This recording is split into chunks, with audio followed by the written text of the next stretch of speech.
Halo Sobat Investor, kembali berjumpa lagi di program The Editorial yang akan membahas tajuk utama pemberitaan yang tersaji di idxchannel.com dan IDX Channel TV.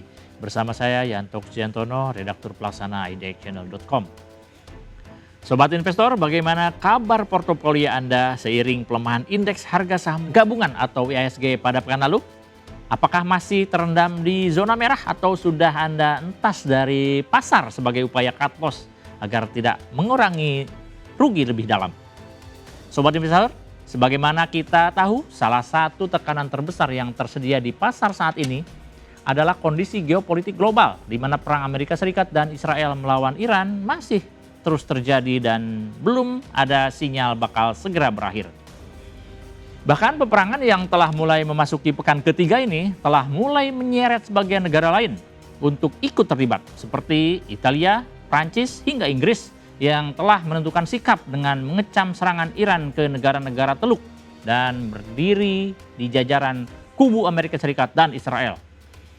Negara-negara tersebut mengaku setuju dengan narasi yang dibuat oleh AS dan Israel bahwa keberadaan Iran dengan teknologi pengayaan uranium yang dikerjakan berpotensi mengganggu kedamaian dunia dengan adanya peluang bagi Iran untuk menciptakan senjata nuklir guna menyerang negara-negara yang berseberangan dengan mereka. Namun bila kita menengok sejarah, tuduhan semacam ini bukan baru sekali dua kali ini saja dilontarkan oleh Amerika Serikat kepada negara lain sebagai alibi pembenar bagi AS untuk memulai invasi ke negara tersebut, baik dilakukan sendiri maupun dengan mendorong kalangan oposisi di negara tersebut untuk menggulingkan pemerintahan yang sah di negara yang bersangkutan. Seperti halnya yang juga dilakukan Amerika Serikat terhadap Iran, yakni dengan memobilisasi pemberontak Kurdi yang berbasis di Irak Utara untuk turut menyerang Iran dan bahkan dipersenjatai secara khusus oleh AS. Ini tujuannya untuk melakukan serangan melalui jalur darat. Caranya Amerika Serikat untuk sekian kalinya mengiming-imingi bangsa Kurdi untuk dapat mewujudkan impiannya sejak dulu, yaitu bisa mendirikan dan memiliki negara sendiri. Bagi Kurdi, jika ini berhasil mendudukan Iran dengan bantuan Amerika Serikat dan Israel, maka mereka praktis akan bisa mendirikan negara sendiri di atas wilayah Iran dengan bantuan keamanan dan pendanaan untuk membangun eksistensinya dalam ekosistem pergaulan negara-negara di dunia. Namun, tentu upaya mendudukan Iran tidak bisa dilakukan dengan semudah itu. Bahkan narasi kepemilikan senjata nuklir yang sengaja diembuskan oleh Amerika Serikat banyak mendapat resistensi dari berbagai pihak. Ketidakpercayaan tersebut diantaranya juga muncul dari sejumlah tokoh nasional seperti sosok aktivis Nahdlatul Ulama Islah Badrawi yang meyakini bahwa Iran tidak mungkin memiliki senjata nuklir.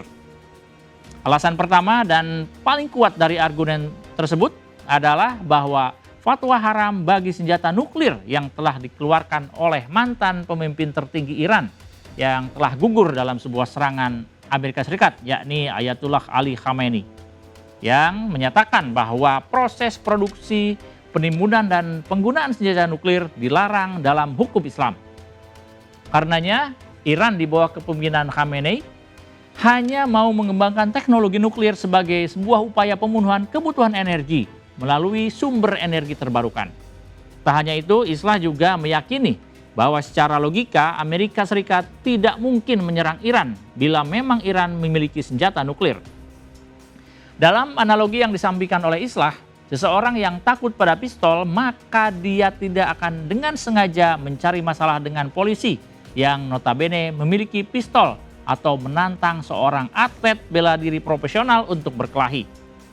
Dan pada dasarnya sejarah juga mencatat bahwa sejauh ini tuduhan-tuduhan yang dilancarkan oleh Amerika Serikat terhadap negara-negara bidikannya sebagian besar masih tidak terbukti.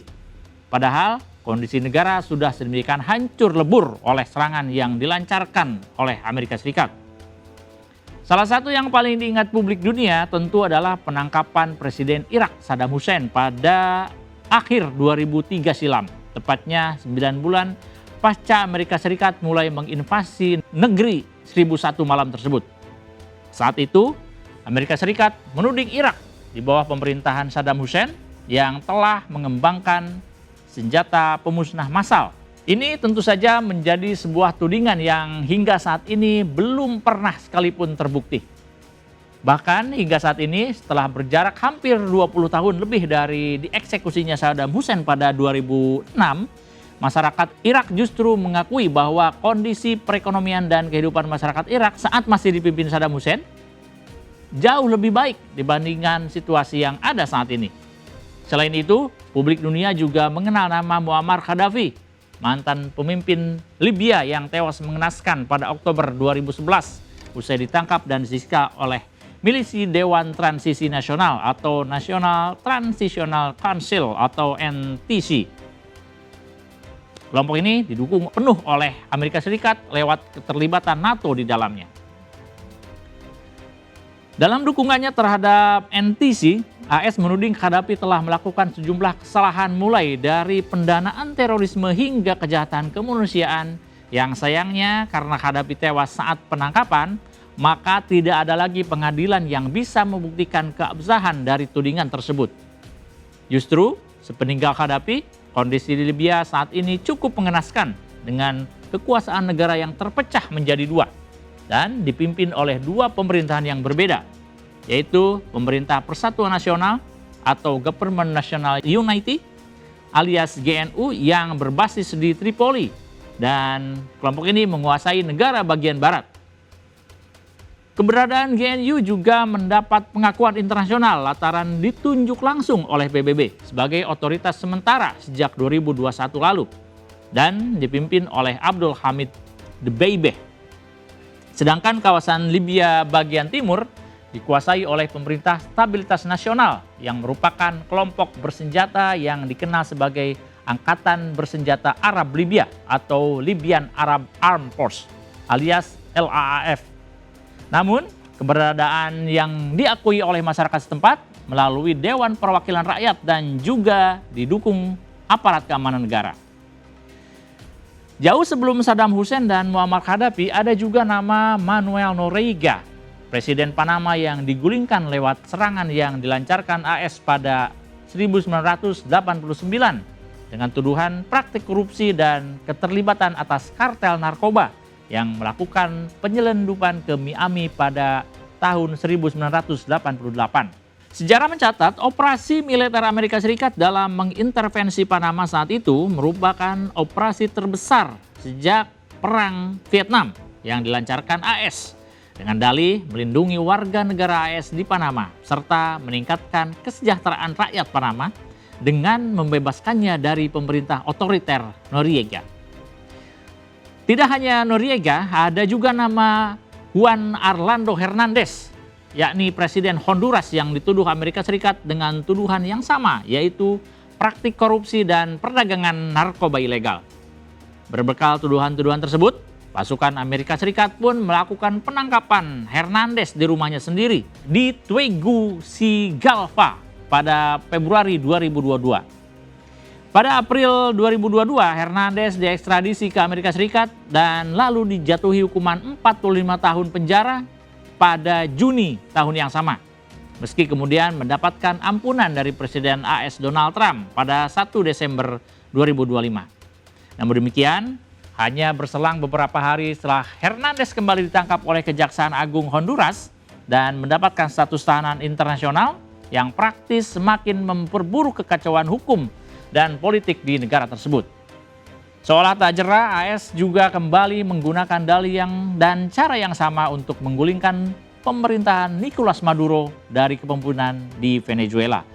Berbekal informasi dari intelijen yang disusupkan ke negara pemilik cadangan minyak terbesar di dunia tersebut, Amerika Serikat melakukan serangan mendadak ke Caracas, ibu kota Venezuela, dengan memobilisasi pasukan Delta Force, yakni satuan elit Angkatan Darat Amerika Serikat bersama satu tim berisikan agen FBI.